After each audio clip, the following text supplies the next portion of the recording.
The purpose of those exercises and operations are to enable the combined defense of the Republic of Korea.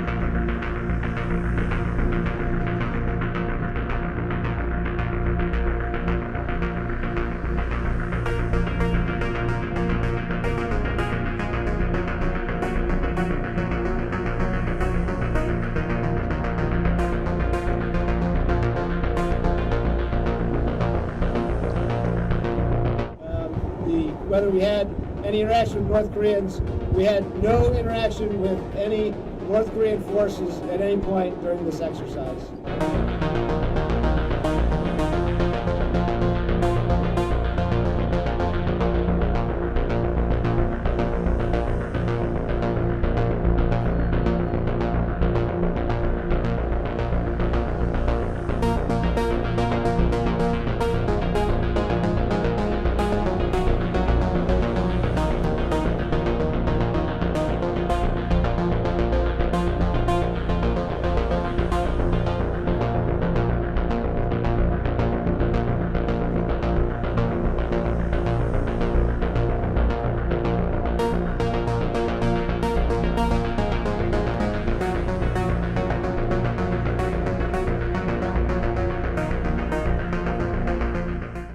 They call this the demilitarized zone. It is anything but. Every day, these North Korean troops stare down their American and South Korean counterparts. Both sides today on a hair trigger. That is the border between North and South. This side, socialism. There is where the capitalist world begins. And we're not allowed to stay here for very long. North Korea's Vice Foreign Minister tells NBC News, quote, President Trump's rhetoric is taking them to the brink of war. And our exchange with a North Korean lieutenant colonel reveals why the two sides, so close at this border, are so far apart. What do you think of President Trump? Trump is mentally ill, Lagarde tells me, and if there is a war with America, we will win. In this closed-off country, the people are hard to read. Some officials we spoke to still hope for peace. All seem braced for war.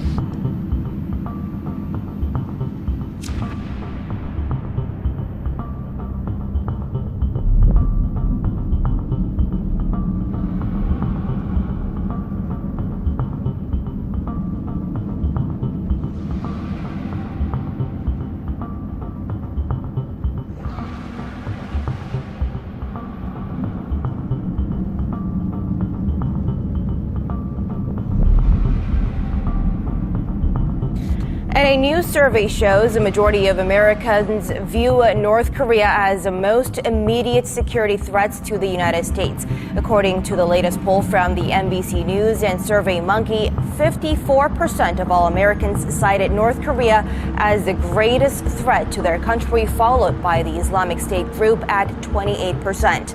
Most Americans desired a diplomatic solution rather than the use of military force, with around two-thirds of the respondents favoring diplomacy.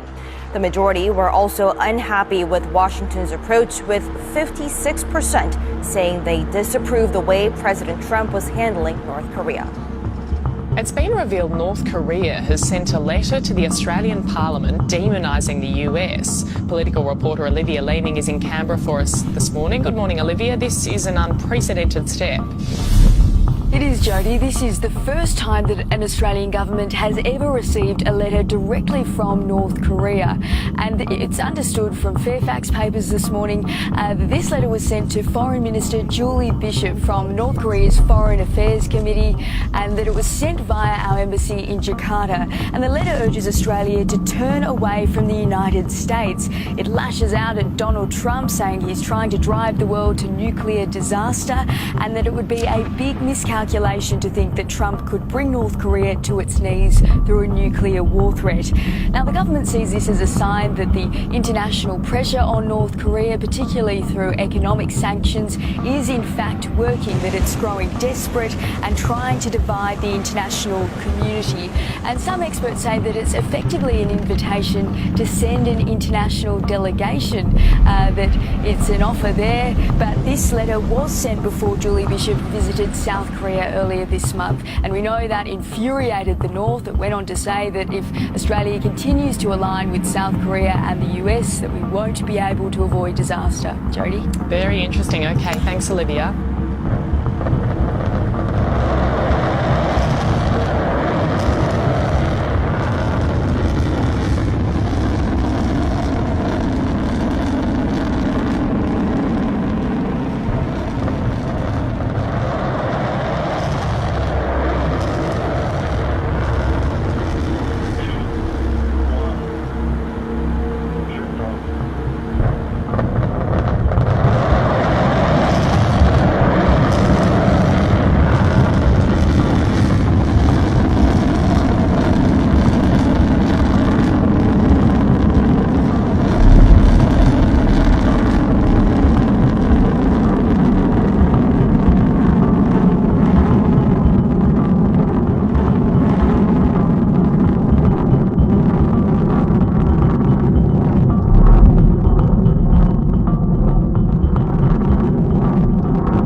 Staying with that story of President Trump's Asia trip, his 5-country visit could mark the peak of tensions that have been building up for months between the United States and North Korea. Experts also say this is an opportunity for Trump to lay a firm groundwork of his foreign policy following mixed messages sent out by members of his cabinet. Yoo Jun-hee reports. After weeks of harsh rhetoric aimed at the regime, President Trump will bring his threats to North Korea's front door when he embarks on the first Asia tour of his young presidency. More importantly, observers are hoping his trip will clear up some of the uncertainties surrounding his administration's approach to Pyongyang's nuclear and missile programs. Confusion has reigned in recent weeks after President Trump and members of his cabinet delivered conflicting messages on how they plan on tackling those issues. In addition to Washington's East Asian allies, Trump is hoping to strike a deal with Beijing for its cooperation in denuclearizing the Korean Peninsula when he meets with Chinese President Xi Jinping as part of his Asia tour. A close eye is being maintained on President Xi for any changes in his stance on North Korea, with China's Communist Party Congress set to renew his 5-year term as General Secretary later this week. Economic agendas will also be on the table, with President Trump likely to see concessions over the South Korea-US free trade deal, as well as his trade with China. He could also face challenging questions on why he pulled the US out of the 12-nation Trans-Pacific Partnership Agreement and how he plans on creating an alternative trade framework. These issues will likely come to the forefront when President Trump attends a pair of regional forums, namely the APEC Summit in Vietnam and the ASEAN Plus 3 meeting in the Philippines, to wrap up his week-long visit to Asia.